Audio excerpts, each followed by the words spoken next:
Hey everybody, this is Coach Allison, and I have your week 6 Defy Aging workouts. This week there's going to be 2 circuits. One is going to be all upper body, one's going to be all lower body. So a little bit different kind of split for the workout this week. They're going to do 3 rounds of each circuit. Everything is 30 seconds on and 40 seconds off. Okay, let's go through circuit 1. Circuit 1 is going to be the upper body work. We have first a seesaw chest press. So this is a floor exercise and you'll need 2 weights. Move this out of the way. Okay. So when you're doing the chest press on the floor, it's best to have the weights in your hands before you lie down. So it looks like this, kind of have them in your lap and then come down. Okay, that's better than laying down and having them here and then trying to pick them up. That's kind of rough on your biceps and your shoulders. So that being said, once you're down on the floor, we're going to do the seesaw pattern. Your elbows are straight out to the sides, and then you're going to actually dip them down just a little bit. And the seesaw pattern for a chest press is starting with one arm up, and the arms switch position at the same time. Now, it doesn't have to be fast. I think a lot of people feel like they want to just go really fast like this with the seesaw pattern, but that's not necessary. Actually, you don't want to do that. So the seesaw pattern, as you can see, is just a little different than a standard alternating. You can see the slight difference there. This is alternating, and this is the seesaw. The switch happens simultaneously. And then when you're done with this, again, the safest way to put them down is letting the bottom of the bell fall to the floor like this. That's going to be much safer than kind of letting your arm yank out to the side like that. So that is your seesaw chest press. If getting to the floor is not an option for you, we're going to switch you to an incline or a wall push-up, and your coach will show you that if you're unfamiliar. But you'll be doing a push-up up on a bench or against a wall. Okay. Excuse me. The next one is a seesaw once again, but a seesaw back row. So grab 2 weights again. You can typically go a little heavier for back, so perhaps a little bit heavier weights for these than you were using for your chest press. Oops. All right. You're going to come to that 45-degree forward bend, slight bend in your knees, okay, so we don't want to be blocking the knees out like this. Palms are turned inward towards one another. And again, as that seesaw pattern, so start one arm up, pulling the shoulder down and back, shoulders not shrugged up like this. And we go up with one arm, down with the other. Notice how I'm getting a little bit of a twist rotation with my torso. See how I'm slightly twisting this way, now slightly twisting this way. That's okay. You want to get that little twist to really focus on those back muscles. So you're pulling the weight up kind of in the direction of your hip bone, not in the direction of your armpit. Alrighty, that is our seesaw back row. Exercise 3, sledgehammer medicine ball slam.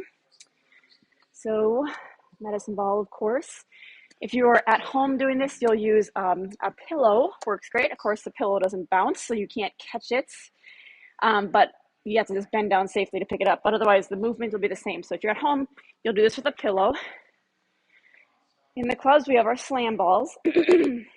Now picture holding onto a sledgehammer, and you bring it around and slam it down right in front of you, right? The target is always right in front of you. So that's the target with this as well. So I have my medicine ball, slam ball. I'm going to pivot my opposite foot. So I'm pivoting my left foot as I bring the ball around to my right, overhead, slamming right in the center. And then other way, pivoting my other foot.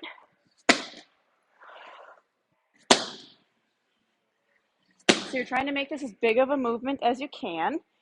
Again, the goal is to slam right in the middle. So we're not trying to slam over here and then slam over here. Picture a big red X in front of you, and that's the target each time. We'll do a couple more. Okay. So that's a fun one. It's a little variety of a medicine ball slam, so we're spicing it up a little. Last one for the upper body circuit is a high plank hold. Yeah, it's basically a push-up position, and you're holding it just like you would a standard plank on your elbows. So on your hands, Legs extended. If you feel a little unsteady, feel free to put your feet a little wider. Excuse me. You want your hips level with the floor. Okay, so we want to avoid this. You also want to make sure your hands are directly under your shoulders. And by that, I mean, see how the hand is right here, shoulders directly on top? We don't want to be back here. Now my hand is out here, my shoulder's back here. So it's very important for overall form, but shoulder safety.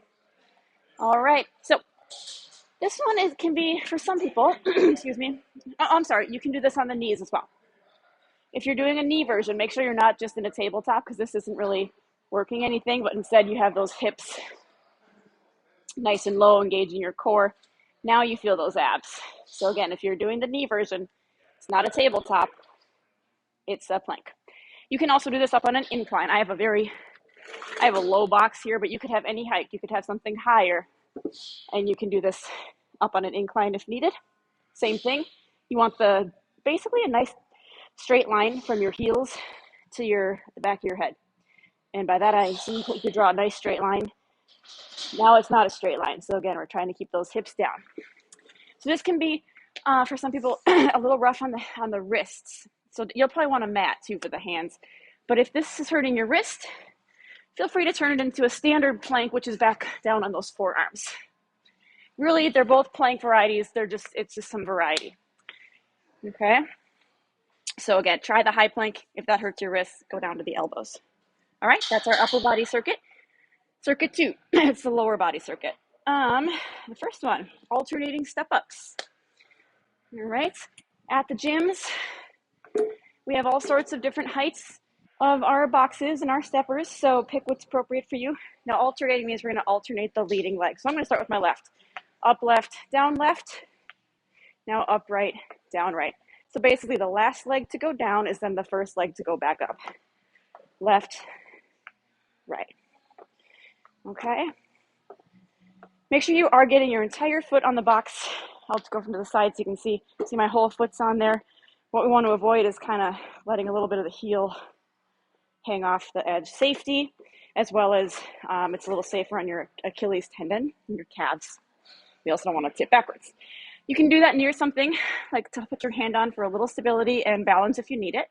You can also, if you're more advanced with us, and with your fitness journey, you can hold on to some dumbbells and add some weight to that. That'll be an increased intensity for you. All right. Number 2 for this circuit, weighted hip bridge. So another floor exercise. Now you'll need one dumbbell. Okay. A little different for us because typically we do hip bridges a lot, but with no weight. So this is a hip bridge. Knees are bent, feet are flat on the floor. Turn your palms up towards the ceiling. And we're lifting those hips, squeezing the glutes, lifting the hips as high as you can. This is our typical hip bridge. Now we're going to add weight. We've never done this before with Defy, adding weight to this. So you take a dumbbell, place it on your hips, kind of right below the hip bone. So of course we don't want anything uncomfortable, so we don't want you to have the dumbbell on your hip bone. So it's a little bit lower than the hip bone. You do have to hold it in place with your hands.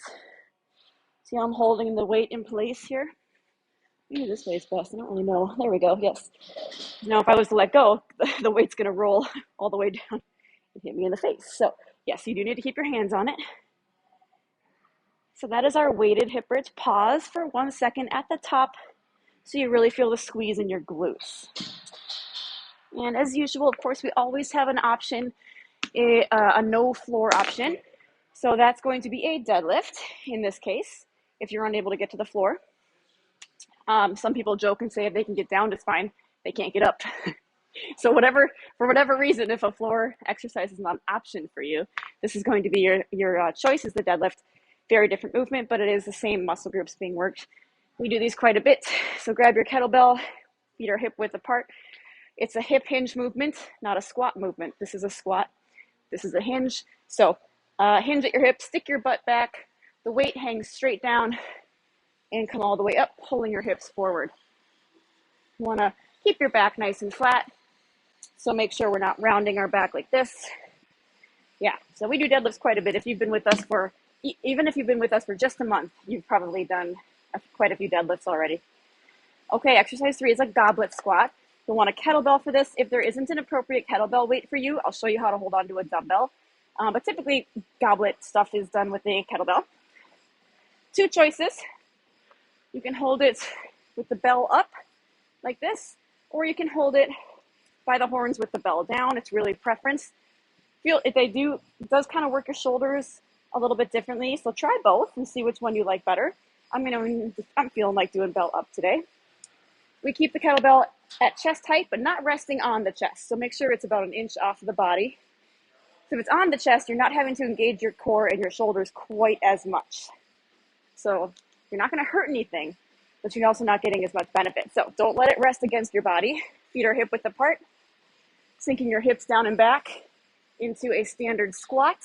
So we're not doing like a sumo squat or anything, just a normal squat. Okay. See how I'm keeping the kettlebell in front of the chest at the same height at all times.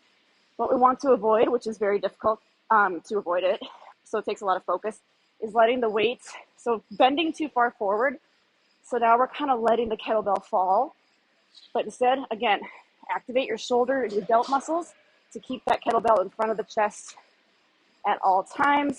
Make sure you're sinking back into that imaginary chair. If there isn't a weight that's appropriate for a kettlebell or with our kettlebells at the gym, because there's definitely more increments of weights with the dumbbells, you grab a dumbbell and you hold it like this. So it's kind of like, picture a goblet. You're letting the top of the bell rest in your hands.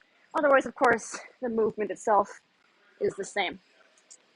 Alrighty, we have one more, and it's our agility ladder. Hopscotch, yay. Let's go back to our childhood days. All right, got our ladder. We're going to jump in and out of each box. In, out, in, out, in. All right, to avoid impact if needed, you'll change it from more of a cardio thing to now more of an agility thing. You're actually going to step in, out, out, staying on the balls of your feet. So this one is, again, a little more agility, a little less cardio, but it's a great option for using the ladder, doing that similar pattern, but with taking out the impact. Okay, so that is our lower body circuit. Again, 3 rounds of each circuit, 30 seconds on, 40 seconds off, and I'll see you next week.